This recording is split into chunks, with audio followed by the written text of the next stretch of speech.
ఈ భూలోకంలో ఉన్నటువంటి స్త్రీలందరూ కూడా ప్రతి సంవత్సరము శ్రావణ మాసం రాగానే, అంటే ముందు ఆషాఢ అమావాస్య వచ్చేస్తుంది కదా లాస్ట్ రోజు, మరుసటి రోజు నుంచి శ్రావణ మాసం.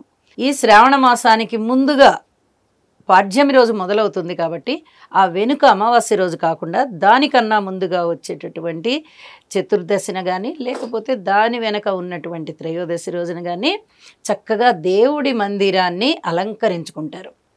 ఏ విధంగా అలంకరించుకోవాలి? అప్పటి వరకు ఉన్నటువంటి నిర్మాల్యాన్ని తీసివేయాలి.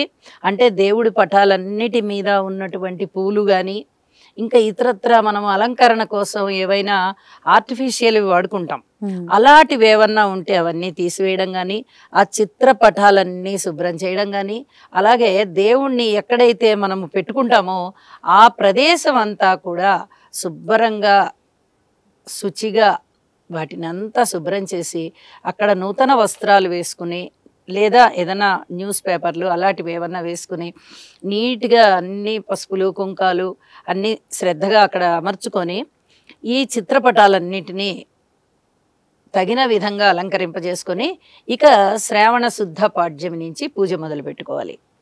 నియంత్రత్వంతో ప్రజా ఉద్యమాలను ఆపగలరా? బెదిరింపులతో ప్రజా గొంతుకను నొక్కగలరా?